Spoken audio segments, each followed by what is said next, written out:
Hi friends, പുതിയൊരു വീഡിയോയിലേക്ക് എല്ലാവർക്കും സ്വാഗതം. ഇന്നത്തെ നമ്മുടെ ടോപ്പിക് എന്ന് പറയുന്നത്, നിങ്ങൾ തമ്മിൽ കണ്ട് കാണും, നമ്മൾക്കൊരു ബയോഡേറ്റ, അതായത് നമ്മുടെ റെസ്യൂമി എങ്ങനെയാണ് ATS ഫ്രണ്ട്ലി ആയിട്ട് എടുക്കുന്നത്, അല്ലെങ്കിൽ നമ്മൾക്ക് എങ്ങനെ ചെക്ക് ചെയ്യാം, എങ്ങനെ ഒരു നല്ലൊരു ബയോഡേറ്റ നമ്മുടെ ഇൻ്റർവ്യൂസിന് വേണ്ടിയിട്ട് റെഡിയാക്കാം എന്നുള്ളതാണ്. നമ്മുടെ പ്രീവിയസ് വീഡിയോയിലകത്ത് എങ്ങനെ ഇൻ്റർവ്യൂ കോൾസ് ഈസി ആയിട്ട് നമുക്ക് കിട്ടും എന്നുള്ള കാര്യങ്ങളെക്കുറിച്ച് ഡീറ്റെയിൽ ആയിട്ട് നമ്മൾ പറഞ്ഞിട്ടുണ്ടായിരുന്നു. ആ ഒരു വീഡിയോ കാണാത്തവരാണെങ്കിൽ ഡെഫിനറ്റ് ആയിട്ടും ആ വീഡിയോ കണ്ടിരിക്കണം. അത് നിങ്ങൾക്ക് ഒത്തിരി ബെനിഫിറ്റ് തരുന്നതാണ്. അതിൻ്റെ ഡീറ്റെയിൽസ് ഐ ബട്ടണിൽ ഞാൻ കൊടുത്തേക്കാം, ഡിസ്ക്രിപ്ഷൻ്റെ അകത്തും ഞാൻ ആ വീഡിയോയുടെ ലിങ്ക് കൊടുത്തേക്കാം. കാണാത്തവർ അതൊന്ന് പോയി കാണുക. സോ അതിൻ്റെ അകത്ത് നമ്മൾ മെയിൻ പറയുന്ന ഒരു കാര്യം എന്ന് പറയുന്നത് ATS ഫ്രണ്ട്ലി ബയോഡേറ്റ എന്നാണ്. ഓക്കെ, സോ എന്താണത്, എങ്ങനെ ഇത് വർക്ക് ചെയ്യുന്നു, ഇതിന് നമ്മൾ കുറേ ടിപ്സ് കാര്യങ്ങളോ യൂസ് ചെയ്യണം നമ്മൾ. സോ ഇതൊക്കെ അറിയാൻ മേലാത്തവർക്കാണ് ഇന്നത്തെ നമ്മുടെ വീഡിയോ എന്ന് പറയുന്നത്. നമുക്ക് ഫസ്റ്റ് നമ്മൾ ഒരു ഇൻ്റർവ്യൂ കോൾ കിട്ടണം എന്നുണ്ടെങ്കിൽ റിക്രൂട്ടേഴ്സ് ഒരിക്കലും നമ്മളെ കാണുന്നില്ല, അല്ലേ? സോ നമ്മുടെ ബയോഡേറ്റ ആയിരിക്കും അവർക്ക് ആദ്യം കിട്ടുന്നത്.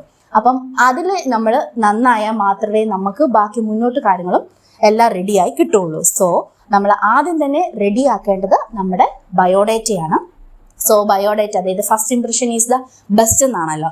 സോ ആദ്യം തന്നെ അവർക്ക് നമ്മുടെ ബയോഡേറ്റ കിട്ടി ഇംപ്രഷൻ ആകാനായിട്ട് എന്തൊക്കെ കാര്യങ്ങൾ നമ്മൾ ശ്രദ്ധിക്കണം എന്നുള്ളതാണ് നമ്മുടെ ഇന്നത്തെ വീഡിയോയിൽ നമ്മൾ ഡിസ്കസ് ചെയ്യാൻ പോകുന്നത്.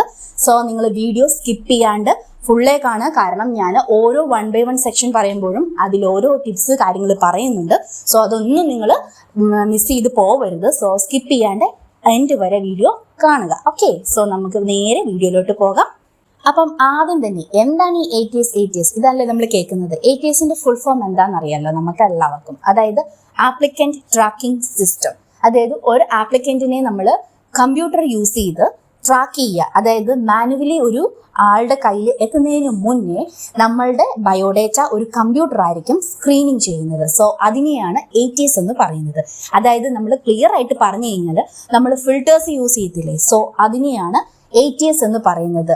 അതായത് കുറേ ഒരു 200 ബയോഡേറ്റാസ് നമുക്ക് ഉണ്ടെന്നുണ്ടെങ്കിൽ ഈ ATS ഫ്രണ്ട്ലി ആയിട്ട് നമ്മൾ യൂസ് ചെയ്യുകയാണെങ്കിൽ, അതായത് കമ്പ്യൂട്ടറിൽ ATSൽ വർക്ക് ചെയ്യുന്ന ആപ്പുകളിൽ അവർ ഇടും. അതിനുശേഷം അത് ഫിൽട്ടർ ചെയ്തെടുക്കുകയാണ്. അങ്ങനെ ഫിൽട്ടർ ചെയ്തെടുക്കുന്ന ബയോഡേറ്റേഴ്സ് ആയിരിക്കും ഫൈനൽ ഔട്ട്പുട്ടായിട്ട് കിട്ടുന്നത്. ഇതെങ്ങനെയാണ് കറക്റ്റായിട്ട് വർക്ക് ചെയ്യുന്നതെന്നല്ലേ നമുക്ക് ആദ്യം അറിയേണ്ടത്. അതായത് ഈ ATS എന്ന് പറയുന്നത്, നമ്മൾ ഫസ്റ്റ് കമ്പനി ഒരു ജോബ് പോസ്റ്റ് ചെയ്യുകയാണ്, വി ആർ ഹയറിംഗ് എന്ന് പറഞ്ഞ ഒരു ജോബ് പോസ്റ്റ് ചെയ്യുന്നു വിത്ത് ജോബ് ഡിസ്ക്രിപ്ഷൻ. ഇങ്ങനെ ഒരു ജോബ് പോസ്റ്റ് ചെയ്തതിന് ശേഷം ആദ്യം നമുക്ക് അവർക്ക് കിട്ടുന്ന ബയോഡേറ്റാസ് ഈ ഒരു ATS ഫ്രണ്ട്ലിയിലോട്ട് ആഡ് ചെയ്യുന്നതായിരിക്കും. ദെൻ അതായത് അത് ഫിൽട്ടർ ചെയ്യും. ഫസ്റ്റ് ഇപ്പം 200 ബയോഡേറ്റാസ് ആണെങ്കിൽ അത് ഫസ്റ്റ് 200 ബയോഡേറ്റാസിനെ ഫിൽട്ടർ ചെയ്യും.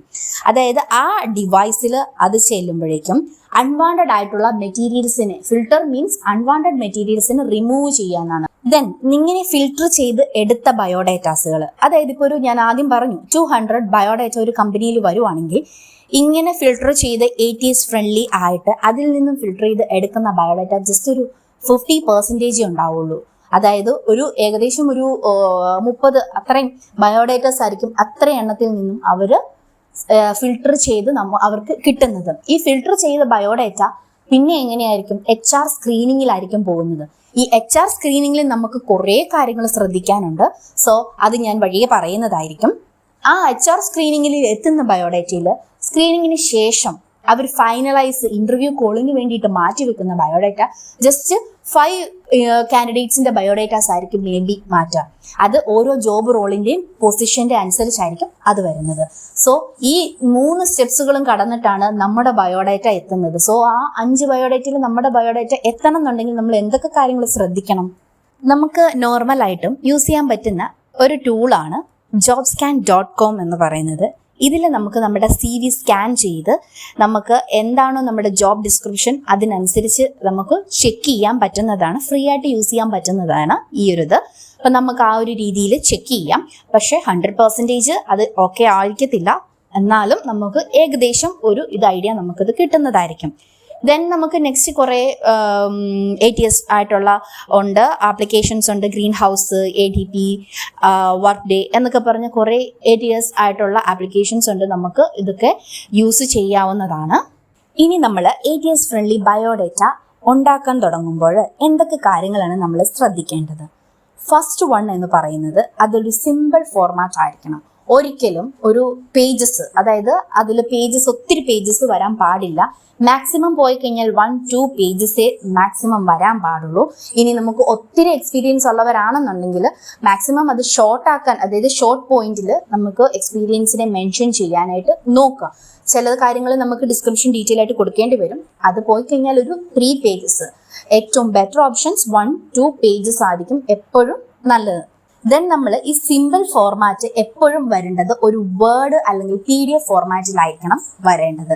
ഈ 2 ഫോർമാറ്റുകൾ മാത്രമേ ഉള്ളൂ ATS ഫ്രണ്ട്ലിയിൽ എടുക്കുകയുള്ളൂ. ദെൻ നമ്മൾ PDF ഫോർമാറ്റിൽ ഒരു ബയോഡേറ്റ സെൻഡ് ചെയ്യുമ്പം, അതായത് നമ്മൾ ബയോഡേറ്റ എഡിറ്റ് ചെയ്ത് സേവ് ചെയ്യുമല്ലോ, സേവിങ് ഫോർമാറ്റും എല്ലാവരും നോക്കുന്ന ഒരു സംഭവമാണ്. അതെന്ന് പറയുന്നത് ഫസ്റ്റ് നെയിം ഉണ്ടായിരിക്കണം, ദെൻ നമ്മൾ underscore simple, last name underscore CV underscore ഏത് ഇയർ ആണ് നമ്മൾ ഇപ്പോൾ 2025 അപ്ലൈ ചെയ്യുന്ന 2025.PDF, അല്ലെങ്കിൽ വേർഡ് ആണെങ്കിൽ വേർഡ്, PDF ആയിരിക്കും ഏറ്റവും നല്ലത്. ഇപ്പം നമുക്ക് ഇഷ്ടംപോലെ ആപ്ലിക്കേഷൻസ് അവൈലബിൾ ആണ് വേർഡിലുള്ളത് PDF-ലോട്ട് കൺവേർട്ട് ചെയ്യാനും സംഭവങ്ങളൊക്കെ. സോ അത് യൂസ് ചെയ്ത് നമുക്ക് ഇന്ന ഫോർമാറ്റിൽ വേണം നമ്മൾ ഫയൽ നെയിം സേവ് ചെയ്യാനായിട്ട്. അടുത്ത സംഭവം എന്താന്ന് പറഞ്ഞു കഴിഞ്ഞാൽ, നമ്മൾ നോർമലി ബയോഡേറ്റയിൽ നമ്മൾ ഒട്ടുമിക്ക ആൾക്കാരും കൂടുതലും ശ്രദ്ധിക്കാതെ പോകുന്ന ഒരു മിസ്റ്റേക്കാണ്. അതായത് നമ്മൾ ക്രിയേറ്റ് ചെയ്ത ബയോഡേറ്റ, നമ്മൾ ആ ബയോഡേറ്റയുടെ ഫോണ്ട് എന്താണ്, ഫോണ്ട് സൈസ്, സംഭവങ്ങളെല്ലാം നമ്മൾ ക്ലിയർ ആയിട്ടും അതിൻ്റെ കളറ് എല്ലാം നമ്മൾ ശ്രദ്ധിക്കേണ്ട മെയിൻ ഒരു കാര്യമാണ്. അതായത് എപ്പോഴും നമ്മൾ യൂസ് ചെയ്യേണ്ടത് നോർമൽ ഫോണ്ട് സൈസാണ്. അതായത് മിക്ക കമ്പ്യൂട്ടറിലും AT സിസ്റ്റം എന്ന് പറയുമ്പോൾ അതിൽ റീഡ് ചെയ്യുന്നത് മിക്കപ്പോഴും ടൈംസ് ന്യൂ റോമൻ, നിങ്ങൾക്ക് അറിയാവുന്ന ഒരു സംഭവമായിരിക്കും. ആ ഒരു ഫോണ്ട് മാത്രമേ നമ്മൾ നോർമലി യൂസ് ചെയ്യാവുള്ളൂ. അതാണ് നമ്മുടെ സ്റ്റാൻഡേർഡ് ഫോം എന്ന് പറയുന്നത്.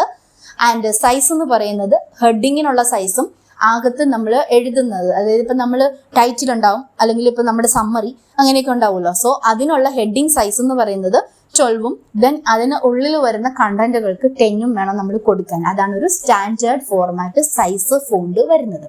പിന്നെ കളേഴ്സ് ഒന്നും നമ്മൾ യൂസ് ചെയ്യരുത്, നമ്മുടെ നോർമൽ ബ്ലാക്ക് കളേഴ്സിൽ മാത്രമേ നമ്മൾ കൊടുക്കാവുള്ളൂ. ദെൻ നമ്മൾ ശ്രദ്ധിക്കേണ്ട അടുത്ത കാര്യം എന്ന് പറയുന്നത്, നമ്മുടെ ബയോഡേറ്റയിൽ ഒരിക്കലും നമ്മൾ ഇമേജസ് ഒന്നും ആഡ് ചെയ്യരുത്. ഇപ്പം നമ്മൾ ചോദിക്കും നമ്മുടെ പ്രൊഫൈൽ പിക്ചർ, അത് നമുക്ക് ആഡ് ചെയ്യുന്നതുകൊണ്ട് തെറ്റില്ല, പക്ഷെ നമുക്ക് ആവശ്യമില്ല. ഇമേജ് ഒരിക്കലും ATS റീഡ് ചെയ്യത്തില്ല. ഇമേജസ് എന്ന് മാത്രമല്ല, ടേബിൾസ് റീഡ് ചെയ്യത്തില്ല, ഗ്രാഫിക്സ് ആയിട്ട് നമ്മൾ അപ്ലൈ ചെയ്യുന്ന സംഭവങ്ങൾ ഒന്നും തന്നെ ATS അത് റീഡ് ചെയ്യത്തില്ല. സോ അത് റീഡ് ചെയ്യാത്ത സംഭവം വരുമ്പോൾ അത്രയും നമ്മുടെ ബയോഡേറ്റ പുറകോട്ടായി പോവുകയാണ് ചെയ്യുന്നത്. സോ നമ്മളൊരു സിമ്പിൾ ഫോർമാറ്റിലുള്ള ബയോഡേറ്റ വേണം എപ്പോഴും ഉണ്ടാക്കാനായിട്ട്. ദെൻ നമ്മൾ ശ്രദ്ധിക്കേണ്ട മെയിൻ ഒരു കാര്യം, സ്പെല്ലിംഗ് മിസ്റ്റേക്സ് ഒന്നും വരാൻ പാടില്ല. സ്പെല്ലിംഗ് മിസ്റ്റേക്ക് വന്നു കഴിഞ്ഞ് കഴിഞ്ഞാൽ നമുക്കറിയാം, കീവേഡ് എന്ന് പറയുമ്പോൾ യൂസ് ചെയ്യുമ്പോൾ അത് ATS മിഷൻ അത് റീഡ് ചെയ്യത്തില്ല. സോ സ്പെല്ലിംഗ് മിസ്റ്റേക്ക് ഇല്ലാണ്ട് നമ്മൾ കറക്റ്റായിട്ടും എല്ലാം ചെക്ക് ചെയ്തിരിക്കണം. ദെൻ ഈ ഫോണ്ടൊക്കെ നമ്മൾ കൊടുക്കുമ്പോൾ ഇതിന് കളറുകൾ, ഞാൻ പറഞ്ഞല്ലോ, കളർ കൊടുക്കരുത്, ഫാൻസി ആയിട്ടുള്ള സ്റ്റൈലുകൾ കാര്യങ്ങൾ ഒന്നും തന്നെ കൊടുക്കരുത്. ടേബിൾ, കോളംസ്, ഗ്രാഫിക്സ്, ഐക്കൺസ്, ചിലവർ എന്തെങ്കിലുമൊക്കെ ഐക്കൺസ് കൊടുക്കും, അതൊരിക്കലും കൊടുക്കരുത്. ദെൻ പിന്നെ നമ്മൾ ശ്രദ്ധിക്കേണ്ട ഒരു കാര്യം, നമ്മൾ 1 by 1 നമ്മൾ അതായത് പോയിന്റ്സ് നമ്മൾ മെൻഷൻ ചെയ്യുന്നു, എക്സ്പീരിയൻസ് പോയിന്റ്സ് മെൻഷൻ ചെയ്യുന്നു. എപ്പോഴും ബെറ്റർ എന്ന് പറയുന്നത് ലെങ്തി ആയിട്ടുള്ള ഒരു പാരഗ്രാഫിൽ ഫുള്ള് പോയിന്റ്സ് ആഡ് ചെയ്ത് ഒരു വലിയൊരു ലെങ്തി പാരഗ്രാഫ് വൈസ് കൊടുക്കാണ്ട്, ഒന്നെങ്കിൽ നിങ്ങൾക്ക് ചെയ്യാൻ പറ്റുന്ന ഒരു സംഭവം എന്ന് പറയുന്നത് സ്മോൾ പാരഗ്രാഫ് ആയിട്ട് ഡിവൈഡ് ചെയ്ത് വേണം കൊടുക്കാനായിട്ട്. ഇനി അത് പറ്റുന്നില്ല എന്നുണ്ടെങ്കിൽ നമ്മുടെ ജോബ് ഡിസ്ക്രിപ്ഷൻ അല്ലെങ്കിൽ എന്ത് സംഭവം എക്സ്പീരിയൻസ് കാര്യങ്ങളാണെങ്കിലും നമ്മൾ ജസ്റ്റ് പോയിന്റ് ബൈ പോയിന്റ്സ് ആയിട്ട് കൊടുക്കണം. ഈ പോയിന്റ്സ് ആയിട്ട് കൊടുക്കുമ്പോഴത്തേക്കും നമ്മൾ ബുള്ളറ്റ് പോയിന്റ് ആണ് കൊടുക്കുന്നത് ഏറ്റവും ബെറ്റർ എന്ന് പറയുന്നത്. അതായിരിക്കും ATS മിഷൻ റീഡ് ചെയ്യുന്നത്. ബാക്കി നമ്മൾ സ്റ്റൈലിഷ് ആയിട്ടുള്ള ഐക്കൺസ് ഒന്നും തന്നെ യൂസ് ചെയ്യാതിരിക്കുന്നതായിരിക്കും ഏറ്റവും ബെറ്റർ. അത് യൂസ് ചെയ്യരുത്, ATS അത് റീഡ് ചെയ്യത്തില്ല. സോ അതൊക്കെ നമുക്ക് നമ്മുടെ ബയോഡേറ്റയുടെ സ്കോർ വരുമ്പോഴേക്കും അത് ഏറ്റവും കുറഞ്ഞു പോകാനായിട്ടുള്ളൊരു ചാൻസ് കൂടുതലാണ്. ദെൻ നമ്മൾ ശ്രദ്ധിക്കേണ്ട അടുത്ത ഒരു കാര്യം, യൂസ് ദ സ്റ്റാൻഡേർഡ് ഹെഡിങ്സ്.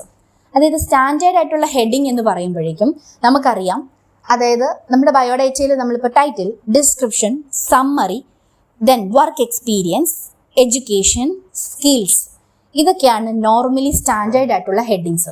അത് കൂടാണ്ട് നമ്മൾ നമ്മുടെ രീതിയിലൊന്നും മോഡിഫൈ ചെയ്ത് ഒരു ഹെഡിങ്ങും ആഡ് ചെയ്യരുത്.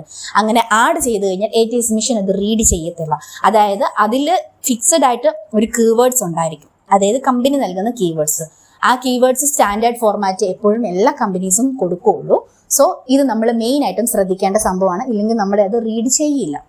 ദെൻ നെക്സ്റ്റ് ഉള്ള ഒരു മെയിൻ ടിപ്പ് എന്ന് പറയുന്നത്, നമ്മൾ ഒരു ബയോഡാറ്റയിൽ എഴുതുമ്പോൾ, നമ്മുടെ ബയോഡാറ്റ ക്രിയേറ്റ് ചെയ്യുമ്പോൾ ഓരോ സംഭവങ്ങൾ നമ്മൾ മെൻഷൻ ചെയ്ത് കൊടുക്കുമ്പോഴേക്കും പവർഫുൾ ആയിട്ടുള്ള വേർബ്സ് നമ്മളതിൽ യൂസ് ചെയ്യാൻ ശ്രദ്ധിക്കാം. അതായത് എക്സാമ്പിൾ പറയുവാണെങ്കിൽ മാനേജ് അല്ലെങ്കിൽ ലീഡ്, ഡെവലപ്മെന്റ്, ഇതൊക്കെ മെയിൻ ആയിട്ടും വരുന്ന വേർഡ്സ് ആണ് അല്ലെങ്കിൽ കീവേഡ്സ് ആണ്. ഓക്കെ, സോ ഇത് നമ്മൾ മസ്റ്റ് ആയിട്ടും ആഡ് ചെയ്തിട്ടുണ്ടാവണം. അപ്പൊ ഇത്രയും ഞാൻ പറഞ്ഞ കാര്യങ്ങൾ നമ്മളുടെ ഫസ്റ്റ് സ്റ്റേജിൽ കൂടെ കടന്നു പോകുന്നതിനാണ്. അതായത് ഞാൻ പറഞ്ഞു 200 ബയോഡാറ്റാസ് ഉണ്ടെങ്കിൽ അതിൽ നിന്നും 50% അവർ എടുത്തതിന് ശേഷം നമ്മുടെ 30 ബയോഡാറ്റ, അതായത് 30 ബയോഡാറ്റ ആയിരിക്കും നമുക്ക് വരുന്നത്. സോ ആ 30 ബയോഡാറ്റയിൽ നമ്മുടെ ബയോഡാറ്റയും വരണമെങ്കിൽ നമ്മൾ ഇത്രയും കാര്യങ്ങൾ ശ്രദ്ധിച്ചാൽ അത് 30-ലെത്തും. സോ 30 ബയോഡാറ്റ ആയിരിക്കും എങ്ങോട്ട് വരുന്നത്? HR സ്ക്രീനിങ്ങിൽ വരുന്നത്. സോ HR സ്ക്രീനിങ്ങിൽ നമുക്ക് ശ്രദ്ധിക്കേണ്ട കുറെ സീക്രട്ട് കാര്യങ്ങളുണ്ട്. സോ ഇനി നമുക്ക് അതെന്താണെന്ന് നോക്കാം. HR കയ്യിൽ ബയോഡാറ്റ എത്തിയതിനു ശേഷം അതിൽ നിന്നും 5 കാൻഡിഡേറ്റ്സ് എന്ന ലിസ്റ്റിലോട്ട് നമ്മുടെ ബയോഡാറ്റ എങ്ങനെ എത്താം എന്നുള്ള കാര്യങ്ങൾ ഞാൻ നെക്സ്റ്റ് പാർട്ടിൽ ചെയ്യുന്നതായിരിക്കും. സോ അതുവരേക്കും നമ്മുടെ ചാനൽ സബ്സ്ക്രൈബ് ചെയ്ത് വെക്കുക, ഓൾ എന്ന ബട്ടൺ പ്രസ് ചെയ്യുക, എങ്കിലും ഞാൻ ഇടുന്ന നോട്ടിഫിക്കേഷൻ നെക്സ്റ്റ് പാർട്ടിൻ്റെ നിങ്ങൾക്ക് കിട്ടുകയുള്ളൂ. സോ അതുവരേക്കും സ്റ്റേ ട്യൂൺ, ബൈ ബൈ.